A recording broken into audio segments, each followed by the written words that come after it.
2 years ago at the Upper New York annual conference session, Bishop Sandra Steiner Ball guest preached at the ordination and commissioning service. She preached on today's gospel text, and what she said was memorable enough that I can no longer hear this passage without hearing her interpretation of it. You may remember that 2 years ago, the United Methodist world was in turmoil over the passage of the traditional plan at the 2019 special session of General Conference. That is, our denomination has been explicitly homophobic since 1972. Thanks to decades of work by organizers, activists, and people of conscience, there was sufficient pressure to create change. A special session of our denomination's global legislative body was called to respond to the church's continued exclusion of LGBTQIA+ people. There were several proposals on the table that brought positive change, and one that multiplied the harm that was already being done. The latter passed. I still remember standing in shock after the final vote was taken, watching my phone blow up with global news outlet alerts. Ones like the New York Times saying, United Methodist tighten ban on same-sex marriage and gay clergy. The homophobia of our denomination was already an abomination, and yet people stayed, knowing that the best way to bring change was from the inside. It was long, hard work, but we had confidence that God's spirit of love would win in the long run. The decision to pass the traditional plan changed all of that. It made it clear that over the long run, people of conscience cannot stay in a homophobic denomination. So that was February of 2019. We were still reeling, grieving, and furious when annual conference came. Thanks be to God, we had also organized, and Upper New York will be sending some very different delegates to the next general conference whenever the pandemic allows that to be. Nevertheless, the conviction remained for progressives and even many moderates. One way or another, we will not stay in a homophobic denomination. One way or another, we will be a part of a church that welcomes all of God's people. And soon. It was into that reality that Bishop Steiner Ball preached. And she did so as a guest preacher in an annual conference whose bishop had been a leader in writing and passing the traditional plan. She took this passage and asked us to stay in the boat with Jesus. She acknowledged the storm raging all around us. She named the reasons we would have to simply bail on the entire endeavor. She made space for hurt, anger, and fear. And at the same time, she claimed that Jesus was in the boat with us in the midst of the storm and powerful enough to respond to the storm. She believed that Jesus could bring resolution if we just stayed in the boat. She offered that while the storm was raging so strongly, it could be tempting to just jump into the sea. The sea itself was not without its own issues. She urged us to stay long enough for Jesus to act, to bring resolution, to find a way forward for the people called Methodists. And here we are, 2 years later, still in that storm and still with Jesus. The biggest change is that with the global pandemic, we are dealing with multiple storms at once. The storm that is the pandemic keeps United Methodists from gathering to split into different denominations that will be able to live out their faith with integrity. The storm that is the church's homophobia prevents the denomination from being able to speak with moral authority, even on issues of death and dying brought on by the pandemic. So here we are, in a boat in the midst of raging storms. Bishop Sandra Steiner Ball says Jesus is in the boat with us and reminds us that Jesus is able to calm the storms. I'm aware that the global pandemic storms and the global church storms are themselves far from the only storms attacking our boats. In truth, I suspect that for many of us, the storms raging most strongly are inside of us. Narratives and traumas from our childhoods continue to attack within.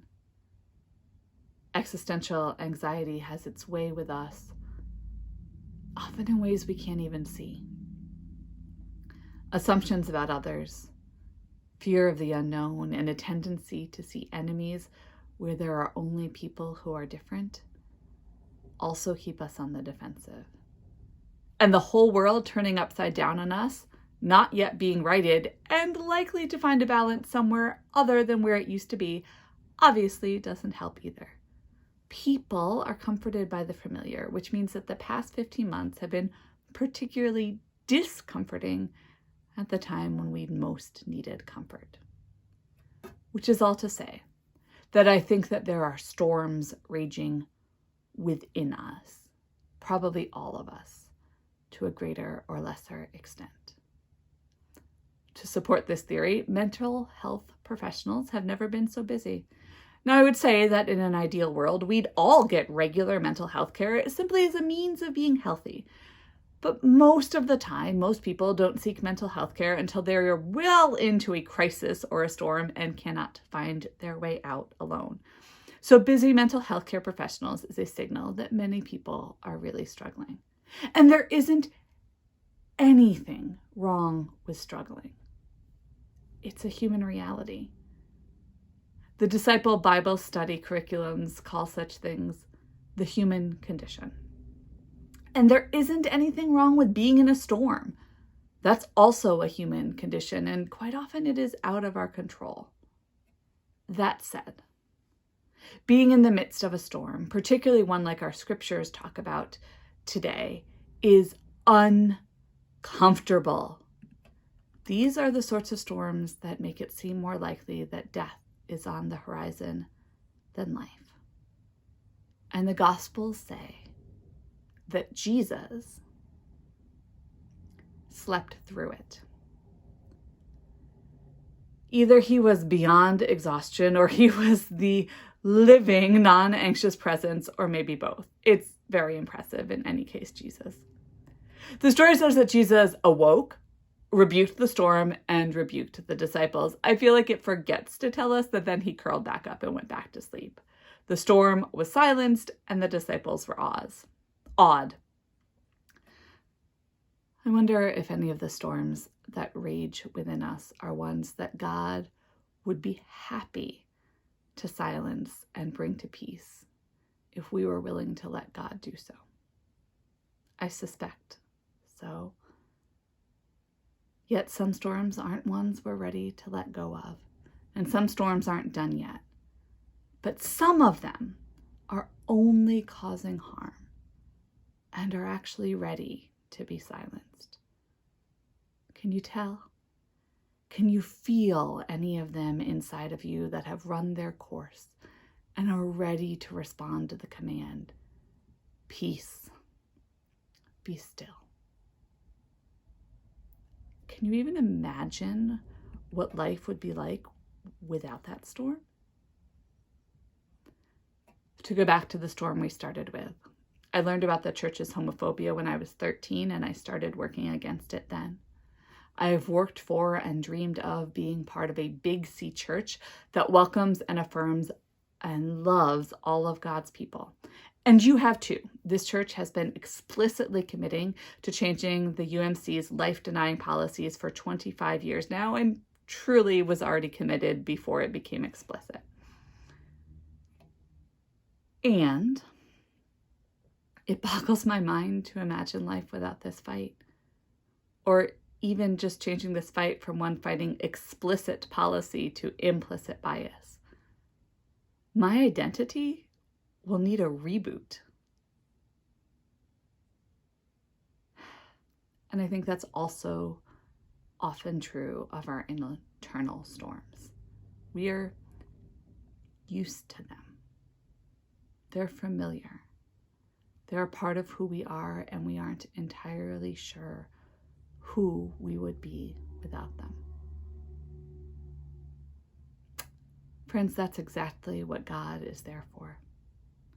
God doesn't want to leave us in the pain of the past or even in the anxiety of the present.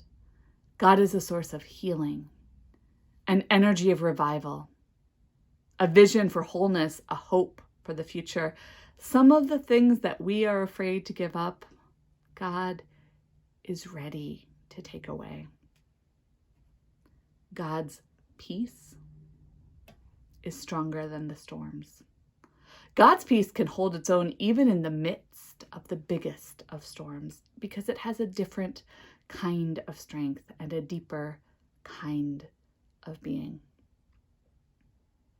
I invite you to let the words of Jesus resound in your soul. Peace. Be still. And I invite you to listen to what storms God has silenced. God is up to good in you, in us, in the world. And when we make space for it, God can transform even the most hurting parts of us. Thanks be to God. Amen.